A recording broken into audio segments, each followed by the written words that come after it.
más, con la gracia del Señor, proseguimos el comentario del Catecismo de nuestra Madre la Iglesia.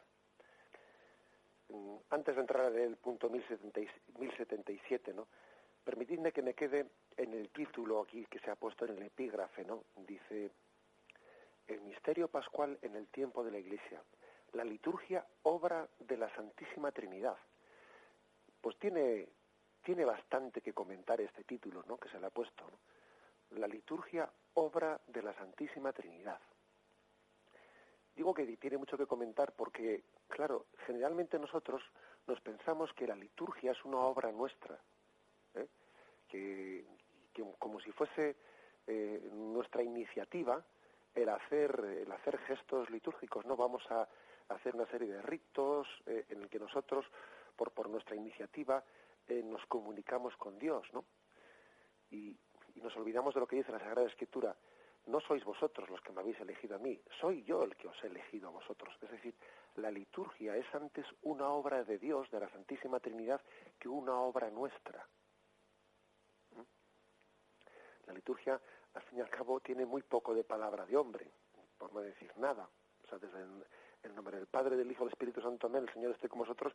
Si os fijáis, todo el contenido de la liturgia pues es un contenido revelado, revelado. Antes es una obra de Dios que una obra de los hombres, ¿no?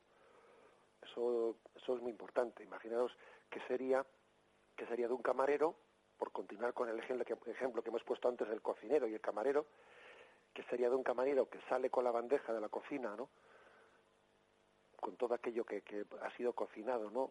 Y acordaros de que el cocinero era Jesucristo y la camarera era su Iglesia. Que sería del camarero que sale con la bandeja de la cocina y por el camino va cambiando, quitando o poniendo eso que le han dado a él en la cocina, ¿no? Pues estaría siendo un traidor, estaría deformando, O sea, es decir, la liturgia, no somos dueños de la liturgia. La liturgia es una obra de la Santísima Trinidad que la Iglesia dispensa. Esto ya es muy importante, ¿no? De lo contrario, a veces no, pues nos puede parecer como que tenemos que hacer en la liturgia una especie de exhibicionismo personal, y eso es un error, es un error. Es más, cuanto menos protagonismos personales tengamos, mejor. Eso no quiere decir que el sacerdote no tenga que hacer una labor pedagógica de intentar explicar los ritos, de intentar también predicar de una manera que explique la palabra de Dios. O sea, eso no quiere decir, ojo, no estoy diciendo que no tenga que haber un esfuerzo pedagógico. Por supuesto que tiene que haberlo. Pero fijaros, un esfuerzo no para explicarse uno a sí mismo, su ideología, su forma, lo que a él, sino para explicar la liturgia, la obra de Dios. Un esfuerzo no para explicarme, sino para explicarle a él, para que Cristo en su liturgia sea comprensible a la gente, para que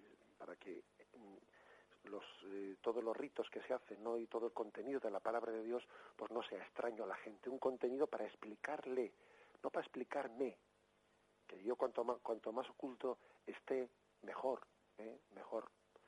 Pues porque tenemos que decir también, los que celebramos la liturgia, seamos los que la presidimos o los que participáis en ella, que tenemos que, como es una obra de la Santísima Trinidad, tenemos que aplicar el mismo principio que dice San Juan, ¿no? Conviene que Él crezca y que yo disminuya. También nosotros, celebrando la liturgia, tenemos que aplicar ese principio. Me llama pues la atención, ¿no?, este título: la liturgia, obra de la Santísima Trinidad. Y es una iniciativa de Dios, ¿no?, el introducirnos, ¿no?, en ese lenguaje con Dios que es el lenguaje sacramental. Bien, pues el punto 1077 que vamos a leer, curiosamente, es un punto que el Catecismo no dice nada más que lo que hace es extraer un texto de la palabra de Dios. Es curioso, no lo había visto yo hasta este punto 1077. El Catecismo extrae Efesios 1, versículo del 3 al 6, y lo pone íntegramente, como diciendo, aquí está dicho todo, sobre el Padre como fuente y fin de la liturgia, como la Trinidad, fuente y fin de la liturgia. Entonces, extrae Efesios 1:3-6 y dice así: Bendito sea el Dios y Padre de nuestro Señor Jesucristo, que nos ha bendecido con toda clase de bendiciones espirituales en los cielos, en Cristo, por cuanto nos ha elegido en Él antes de la creación del mundo, para ser santos e inmaculados en su presencia, en el amor, eligiéndonos de antemano para ser hijos adoptivos por medio de Jesucristo, según el beneplácito de su voluntad, para alabanza de la gloria de su gracia con la que nos agració en el amado. Los siguientes puntos irán desgranando distintos aspectos para entender ese texto, pero nosotros, aunque sea, vamos a hacer una primera aproximación a este texto, ¿no? En el que se ve, ¿no?, como el Padre, la Trinidad, ¿no?, pues es la fuente y el fin de la liturgia. Vamos a hacer pues una aproximación. Lo primero es que nos demos cuenta de que es un texto en el que se habla del plan de Dios. Dios tenía un plan. Dios tiene un plan.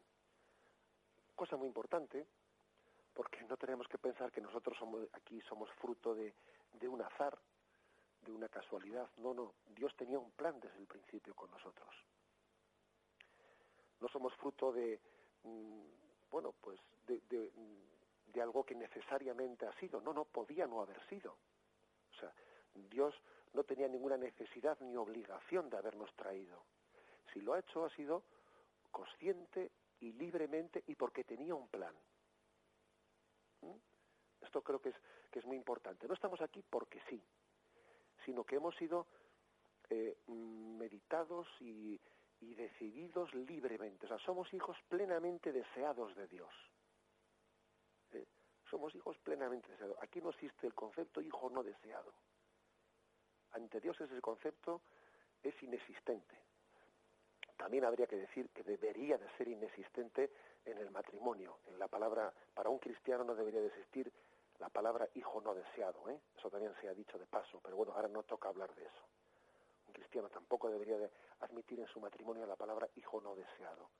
Será hijo no programado, pero hijo no deseado no lo digas jamás, porque tú deseas lo que Dios quiera, y si Dios lo quiere, si Dios te lo da, tú quieres la voluntad de Dios y adelante, ¿no? Bien, pero bueno, eso no toca hoy. Aquí lo que toca decir es que todos somos hijos deseados de Dios, hijos que formamos un plan de Dios, un plan, fijaros que viene a decir, según el beneplácito de su voluntad, dice ese texto de Efesios, es decir, según la voluntad divina libre. Que Dios es libérrimo, o sea, que también esto es importante que lo digamos, O sea, que Dios perfectamente podría no habernos creado, ¿no? Y estamos aquí por una decisión libre, y no seremos nunca suficientemente agradecidos para decirle a Dios, gracias por mi existencia y por tu plan conmigo, porque tú me has traído con un plan de amor. O sea, soy fruto de un plan de amor de Dios. Ese texto pues de Efesios es potentísimo, ¿no? Potentísimo porque nos descubre la razón de nuestra existencia. ¿Cuánta gente hay que dice, ¡ay, qué sentido tiene mi existencia! ¿Qué pinto yo en esta vida? Aquí se nos está descubriendo eso en este texto. Yo formo parte de un plan de Dios. Y el segundo aspecto de ese texto es que ese plan es en Cristo. O sea, que Dios nos ha elegido en Cristo. ¿Qué quiere decir eso? Bendito sea Dios, Padre de nuestro Señor Jesucristo, que nos ha bendecido con toda clase de bienes en Cristo. Pues quiere decir que nosotros, que el plan de Dios no es que haya sido para nosotros darnos un plan diferente, independiente, distinto al que tuviese Dios en el seno de la Trinidad, sino que nos ha asociado al plan de la Trinidad. O sea, nos ha integrado en el plan trinitario. Nos ha integrado, no nos ha hecho un capítulo aparte, que hubiese sido lo lógico, ¿no? Lo lógico hubiese sido, bueno, el hombre, una criatura, pues tiene una distancia infinita con el Creador, ¿no? Pues voy a hacer para él un plan diferente, ¿no? No, En el plan de Dios lo que ha hecho ha sido elevar la criatura al plan de la Santísima Trinidad. Por eso dice, nos ha elegido en Cristo, nos ha integrado en el plan trinitario, nos creó para participar de la bendición del Padre al Hijo. Y cuando el Padre bendice al Hijo, también nos bendice a nosotros, como si fuésemos su Hijo. Y nos ha creado para participar del amor del Padre y del Hijo, que es el Espíritu Santo. Y Él nos da el Espíritu Santo, que es el amor que hay entre el Padre y el Hijo. O sea, que es algo impresionante lo que se está diciendo en este texto, ¿no? Y dice, antes de la creación del mundo, o sea, Dios nos eligió, ¿no? O sea, es decir, antes de haber sido creados, hemos sido pensados y amados por Dios. Dios nos pensó y nos amó desde toda la eternidad.